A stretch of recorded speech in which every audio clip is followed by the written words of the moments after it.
The first 100 days is a traditional marker for an American presidency. A lot to be told there in terms of initiative and ambition. The year marker also has a lot to say, and many would argue that for this country's 46th commander-in-chief, it's a troublesome tale. Many big ideas not yet landing in the win column. Here to help us look at some of what hasn't happened yet for this president and what it means are Republican strategist Tim Rosales and Democratic analyst Ed Emerson. Gentlemen, good morning to you.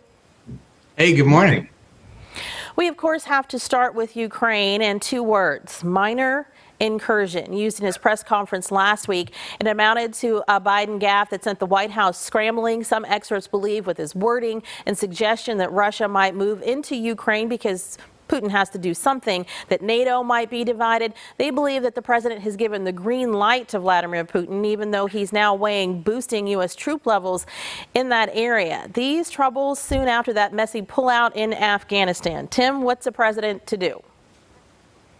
Well, I think he doesn't need to make remarks like he did last week. I think that was a huge problem for him, not only here at home, but also the message that it sends on the international stage.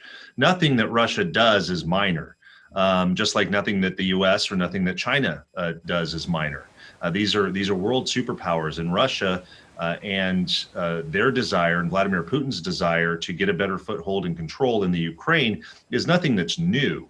And so I think that the president needed to have a much better and thought out statement to something that is certainly at the top of everyone's mind internationally, even though it may not be necessarily a household discussion item here at home. But make no mistake, any Russian advance or offensive into the Ukraine is a major international event, and has ripple effects and repercussions all over the world. And how the United States responds to it and positions itself is extremely important.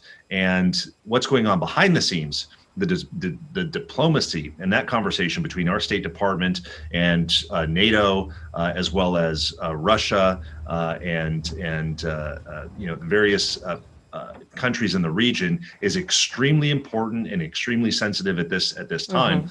And the president needs to be very careful. Ed, your take here? I think Vladimir Putin's the one that needs to be careful. He's really playing with fire here, and he's going to get hammered. And I think Joe Biden's the guy to do it. I think this is a million quarterbacks, a million armchair quarterbacks. We've been in office a year. We're fighting COVID hand and nail. 90% of cases in emergency rooms right now are unvaccinated people. Unvaccinated. Get a booster, get a shot, and get out of the way is my feeling right now. In terms of Biden and the Ukraine, I think we're going to do what it takes. I think we're not afraid of the Russians. I mean, their economy is not so great. Their standard of living is not so great.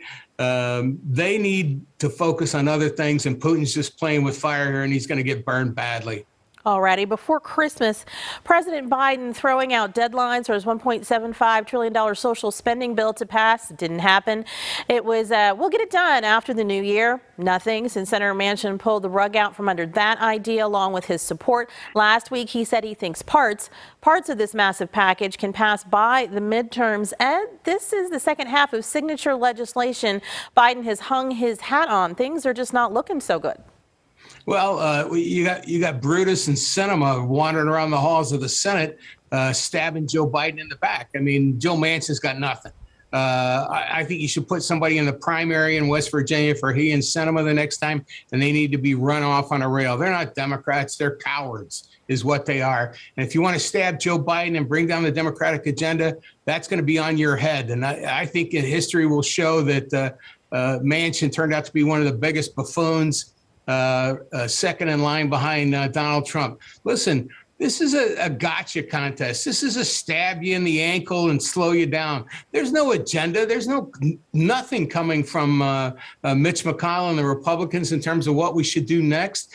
They've got no plan other than to stop Biden and to trip him up.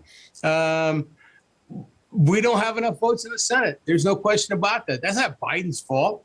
Everything seems to be pointed toward him at this point. I don't think it's true. I think we're doing well. I think we're fighting COVID. We're standing up to the Russians, and I think things are going to get better. I think Biden has got control, and a few stumbles here and there. So what?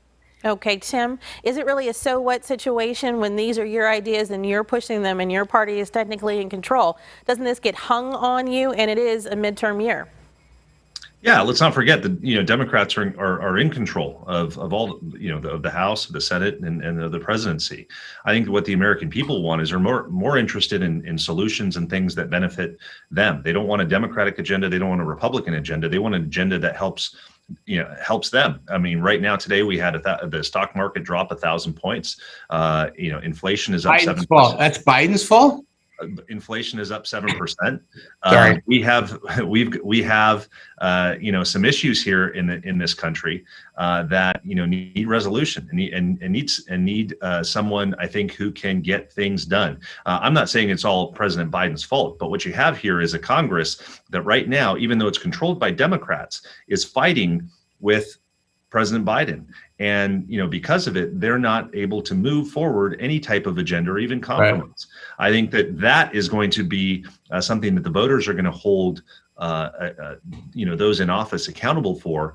Maybe not necessarily Joe Biden, who does have some of the lowest approval ratings right now of any president in history, along with Kamala Harris, but they may hold accountable those members of Congress who are Democrats who are running for office, as members of the House and the Senate, because Ed's right.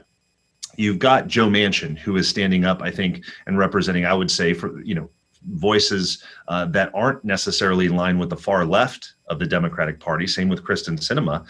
They're taking a more moderate path on certain things, but you've got that Democratic Party that's in control now, headed by Nancy Pelosi and others, that is just moving further and further to the left. And I don't think that's what the American people signed up for, and I don't think that's what they want. And that you come to the midterms in 2022, I think there's a lot of change that could happen. To put a pin in it right there, gentlemen. Always so much to say, never enough time, but that's why we have you back. We'll keep chewing on these issues and getting your insight. Thank you so much for joining us this morning. Thank you, Sincere. Thank you, Sincere. Thanks, Ed. It Thanks, looks like